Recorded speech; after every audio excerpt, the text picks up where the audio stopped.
You're just a leftover from the old days. That was the very first thing he said to me. Not nice to meet you, not glad to have you on the team. Just that, sharp, cold, and meant to cut. I didn't flinch, I didn't argue, I just looked at him, nodded once, and walked out of his office with a calm face and a storm building inside. Name's Jack Dalton. I've worked at Timber and Row Logistics for 23 years. I was there when we ran out of the back of a single warehouse and had to borrow forklifts from the neighbors. I'd seen this company grow through every bump, every merger, every broken copier, and every all-nighter. I wasn't the loudest guy in the room, but when something broke, I was the one they called. Then, one day, a new VP got hired. Young guy, new haircut, shiny shoes, name was Chad Kingsley, fresh off a consulting gig and full of talk about optimization and culture shifts. He had no idea how things actually worked. He just knew how to make them look good on paper. That first day, he looked at me like I was a piece of old furniture that didn't match the new paint job. He had no clue what I did, and worse, he didn't care. He thought he could shove me out quietly and no one would notice. But here's the thing about men like me. We've been quiet for so long. You forget we're even holding the place up. Until we let go. And that's when things start to fall. He thought he was ending my story. Truth is, he was just lighting the match that started the next chapter. You don't stay somewhere for over 2 decades unless it means something to you. That warehouse, those loading bays, the cracked tiles in the break room I helped patch myself, all of it wasn't just a job. It was part of who I was. My fingerprints were all over this place, just not in the kind of way that showed up on PowerPoint slides. See, I wasn't flashy. Never wanted to be. I didn't chase promotions or hang plaques in my office. Hell, I didn't even have an office until year 15. I just showed up every morning at 6:45, sometimes earlier, and kept things from falling apart. Inventory systems, routing schedules, vendor hiccups, safety reports. If it was messy, I cleaned it up. Quietly, I wasn't just a name on payroll. I was the guy who trained half the team before they even had badges. I knew which forklift had a steering quirk and which supervisor was on the brink of burnout before HR ever caught wind. I didn't have to be loud to lead. I led by keeping the engine running while other people were busy polishing the hood. That's what made it sting so much when Chad Kingsley walked in and looked right through me like I was a ghost haunting his startup fantasy. It started with little things. The first week, I was pulled off the operations strategy committee. No explanation, just a calendar update and an email that said shifting priorities. Next, he started holding alignment sessions, which was just corporate speak for closed-door meetings with younger managers he brought in from his old firm. Guys who wore loafers to the loading dock and called it boots-on-the-ground leadership. None of them had ever unloaded a truck in the rain or fixed a busted conveyor on a Sunday night before the Monday rush. But there they were, writing memos about efficiency. I sat back and watched. I didn't argue, not yet. But I started to understand the game. Chad didn't want to build on what we had, he wanted to replace it.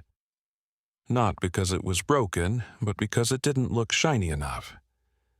Then he made his move. 2 weeks in, I was called into a quick chat in conference room B.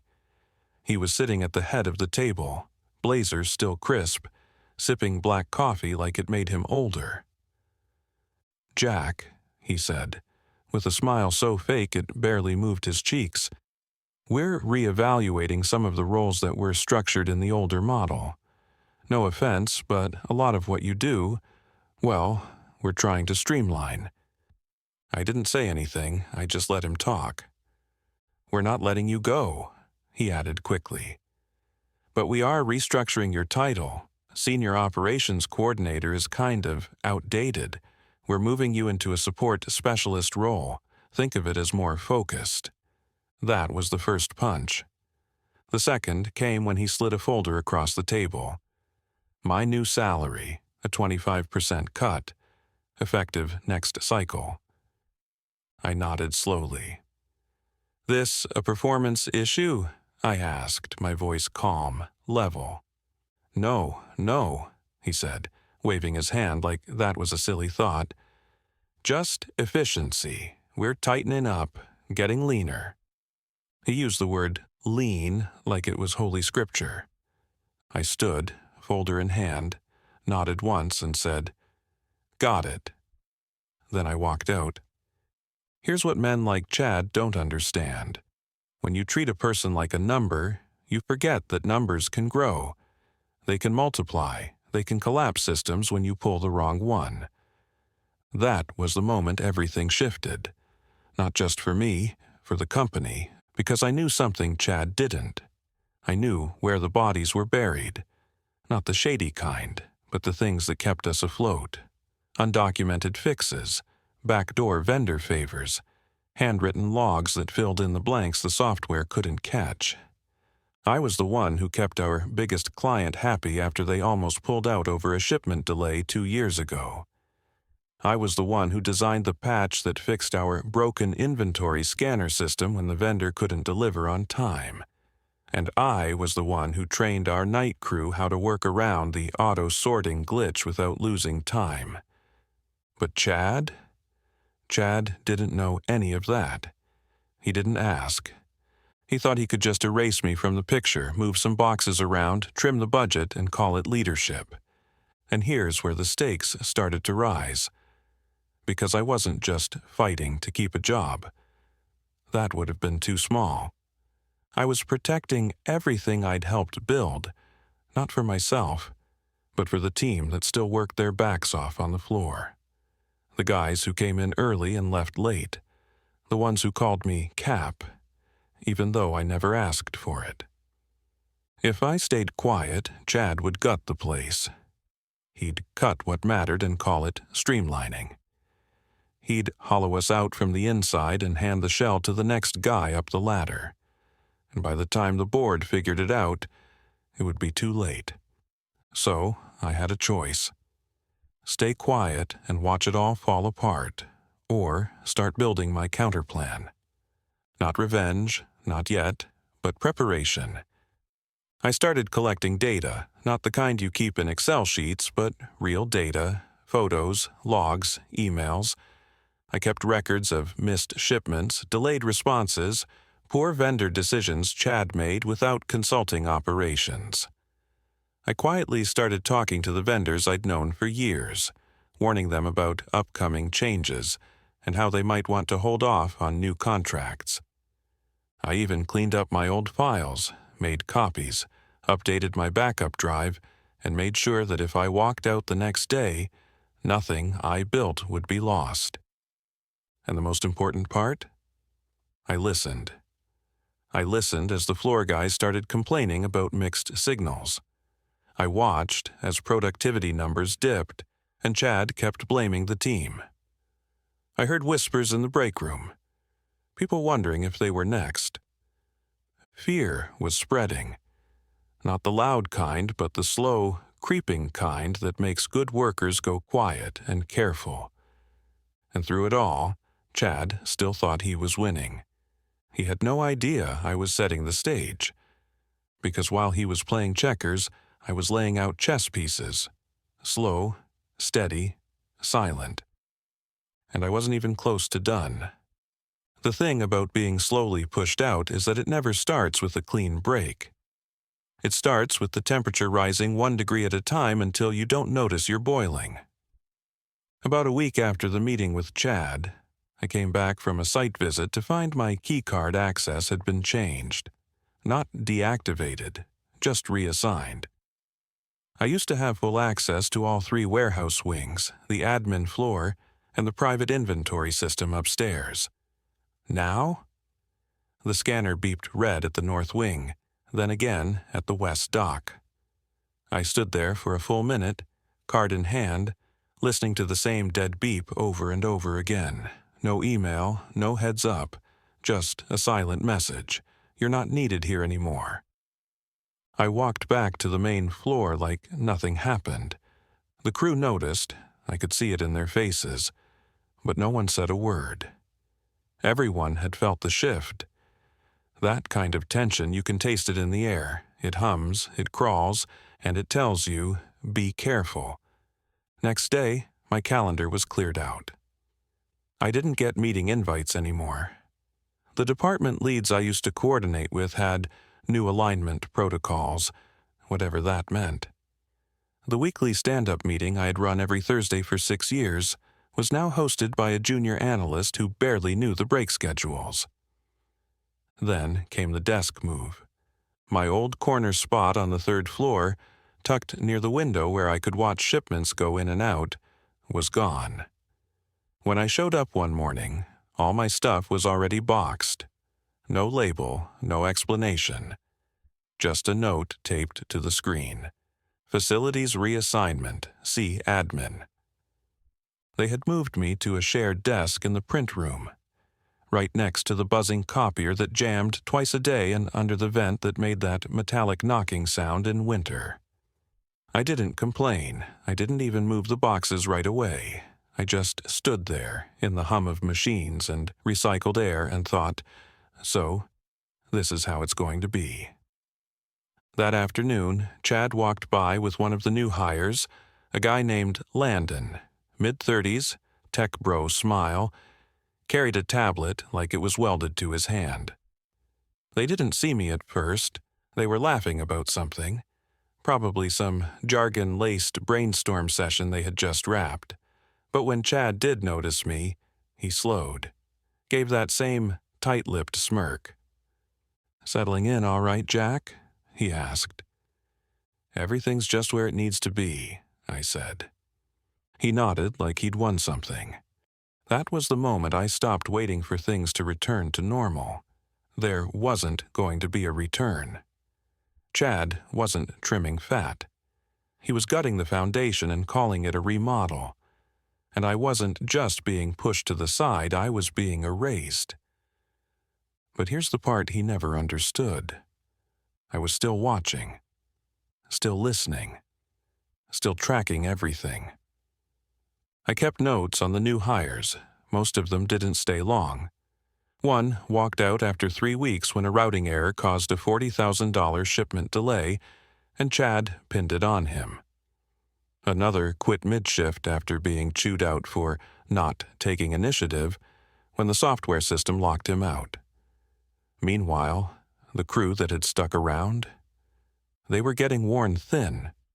You could see it in their shoulders, in the slower steps, in the longer silences during lunch. Then there was the big one.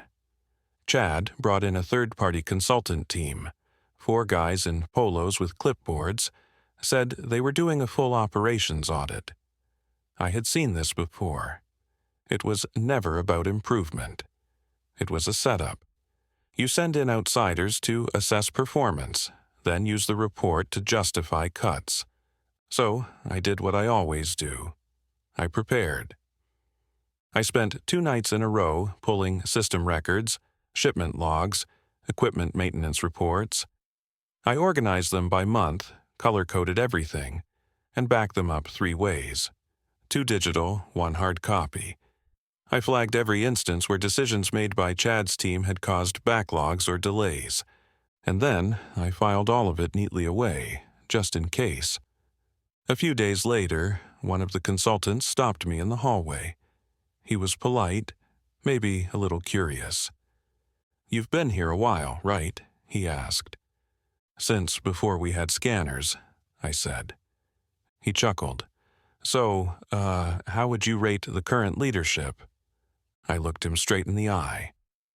"Efficient," I said, "if you're measuring by how fast something can be emptied out." He nodded slowly. That was enough. Then came the intern, a kid named Max. Smart, observant, still green, but curious about everything. I didn't know why Chad had him shadowing me, probably to make it look like I was being transitioned gently, but the kid didn't bother me. He asked questions, listened, watched. One afternoon, after I showed him the manual override protocol for when the inventory tracker lagged behind real-time shipments, he said, "Why don't they teach this to everyone?" I shrugged, because it doesn't fit on a slide deck. He nodded like he understood, and I realized maybe he did. And that's when it hit me. Chad thought I was holding on to the past, but I wasn't. I was holding on to knowledge, to systems, to people who were still doing their jobs in the dark because no one was showing them the light anymore. He thought he was replacing a man. What he was actually doing was cutting out the one person who knew where the wiring was buried. And the more he ignored me, the easier it became. No one questioned my late nights. No one looked at the backups I made. No one cared when I stayed on calls just to listen in. I was invisible now. And they say invisible men don't matter. But that's the thing about becoming invisible. You get to move without being seen, and when the time comes to act, they never see it coming. The best traps aren't the ones you build fast. They're the ones you build slow, quiet, piece by piece, day by day. You don't want it to look like a trap. That's the trick. It's just structure at first. Notes here, copies there, a backup file, a second login, a paper trail that doesn't lead where you think it does. And the whole time, you're calm, friendly even.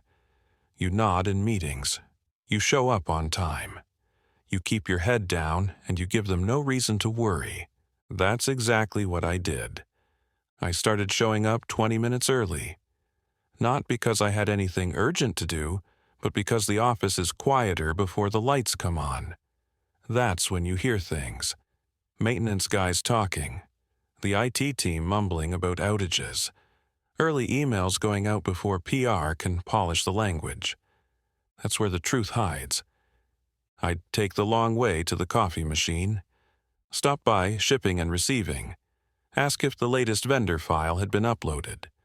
Sometimes it had, sometimes it hadn't, but I always logged the answer. I built a private map. System errors, late shipments, locked out employees, vendor issues. Nothing dramatic, nothing loud, just enough to show a pattern. A pattern that all traced back to one source. Chad's decisions. He was changing processes he didn't understand. Cutting roles that looked redundant but were actually key players. Automating systems that weren't ready. And when those changes caused slowdowns, mistakes, and delays, he blamed the team. But I didn't just take notes, I started building alternatives. I dusted off an old scheduling tool I'd helped develop years ago, one that got shelved when the company switched platforms. I fixed the bugs, simplified the interface, and shared it, quietly, with 3 floor managers I trusted. Told them it was just a fallback tool in case the new system went down. And, wouldn't you know it, a week later, it did. Their team didn't miss a beat. Meanwhile, the rest of the floor stalled for 6 hours, waiting on IT support. Chad blamed the software vendor. I didn't say a word. That's how it started. Little systems, quiet fixes, safety nets they didn't even know they were walking on. And then I went deeper. I pulled out the compliance logbooks, the ones I used to maintain before we switched to digital-only reporting. I started cross-checking them against the current logs. Found 5 gaps in safety checks, 2 shipping oversights, and a discrepancy in how damaged inventory was being logged. All of it minor, all of it technical. But in the world of logistics, enough of those add up, and you've got a compliance storm waiting to happen. Fines, lawsuits, lost clients. I didn't leak it, I didn't report it, I just saved it. Documented, dated, filed. Labeled in a folder on a drive that wasn't tied to any system Chad's team had access to. Because I wasn't trying to blow things up, not yet. I was building something else, a choice. The day would come when things would break, and when they did, they could either come crawling or come crashing, but either way, they'd have to come through me. And then there was the people part. Because systems are only half the story. Chad didn't understand people. That's what made him dangerous. He thought loyalty came from a paycheck and a ping-pong table in the break room. But real loyalty, that comes from trust, from consistency, from someone showing up for you when no one else will. So I started showing up. Again. When Carlos from loading Dock B had a scheduling conflict with his wife's hospital appointment, I covered the shift rotation myself and made sure the supervisor knew it. When Nilesh in accounting caught a billing glitch but didn't know how to flag it through the new system, I walked him through it and helped him send the correction under his own name. Didn't take credit, didn't need to. They started coming to me again. Quietly, off the record. "Hey, Jack, you got a minute?" became a common phrase in my day. And I always did. 1 minute turned into 5, 5 into 20. And before long, I knew exactly where the pain points were. What was being ignored, who was getting overworked, where the cracks were growing. And every time, I kept track. I wasn't building a case. I was building a mirror. One big enough that when Chad finally looked into it, he wouldn't see me. He'd see himself. And all the pieces he broke without even realizing it. He was too busy trying to climb, kept hosting these morning stand-ups with buzzwords like synergy alignment and operational elevation. The team just smiled and nodded, but I could see it in their eyes. They were checking out. Meanwhile, I started planting seeds. Not gossip, just reminders. "Remember when we handled the March crunch with no overtime?" I'd say casually. "Back when Lisa managed the floor schedule." "Too bad that client portal isn't tracking requests properly," I'd mention in the break room. "We never had those bugs when the old system ran." I didn't frame it as blame. I framed it as memory. Because once people start remembering how things used to work, how they worked well, they start questioning the person who broke them. And questioning leads to something stronger than complaint. It leads to discontent. The kind that grows roots. And I was watering those roots carefully. Then came the test. One of our longest-standing clients, Pinehurst Imports, sent in a formal escalation. 3 shipments in a row were late or incomplete. They wanted an answer, fast. Chad panicked, called a full floor meeting, blamed warehouse delays, supplier lags, even weather. But I knew the truth. I had the timestamp logs, the internal memos, the vendor response times. All of it pointed back to Chad's restructured process that bypassed manual double checks in favor of speed. He looked around the room, trying to assign responsibility. "We have to figure out where the bottleneck is," he said. I raised my hand. "I've got some documentation, might be helpful." He paused. Didn't want to say yes, but he needed a lifeline. "Send it to me," he said. I did, but not just to him. I sent it to the compliance officer, the director of client services, and our COO, who happened to be out of town that week, but still checked email like clockwork. The documents were clear, neutral, just facts and timestamps. No opinion, no commentary. But facts don't need a voice to make noise. They speak loud enough on their own. Chad didn't reply. He couldn't. And I didn't press. Because this was just the beginning. The trap was almost ready. And soon enough, the floor was going to give way beneath him. The funny thing about building something strong is that when it breaks, everyone assumes it was sudden, like it just snapped one day. But cracks don't show up overnight. They grow in silence, slowly, like rust under paint. And Chad Chad had been painting over a lot of rust. After I sent those files, things got quiet. Too quiet. The kind of quiet that means people are meeting behind doors without inviting you. He stopped holding morning stand-ups. His calendar started filling up with closed sessions. The senior operations director returned from his trip early. I kept my head down. Still sat at the corner desk near the copier. Still drank the same black coffee from the chipped mug I never replaced. But around me, things were shifting. The first real crack came on a Thursday. Word spread that Pinehurst Imports had paused their next shipment, said they were reassessing their logistics vendor. That was code for, "We're one mistake away from walking." That same day, HR sent out an anonymous survey titled Leadership Communication Feedback, Urgent. I'd been around long enough to know what that meant. It wasn't a survey, it was a temperature check. They were looking to see how deep the rot went. And let me tell you, it went deep. Then came Friday. The COO called an emergency all-hands meeting at 9 a.m. sharp. No details in the invite. Just a location and a warning. Be on time. We gathered in the main hall. Staff, managers, even the floor crews were pulled in. The air was thick with guessing. Chad stood off to the side, trying to look casual, but his hands kept fidgeting with his cufflinks. The COO took the mic. "We've received feedback," he started, calm but firm. "Some of it concerning, some of it unacceptable. Effective immediately. All procedural changes made in the past 60 days are under review. Certain leadership responsibilities are being reassigned pending internal audit."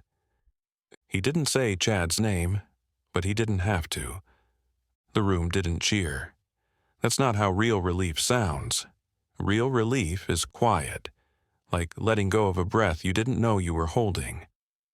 It's the sound of a team realizing someone is paying attention after all. After the meeting, Chad tried to hold court near the elevators, like it was business as usual. But no one stayed. People nodded politely and kept walking. That's how isolation begins. Not with shouting, but with silence.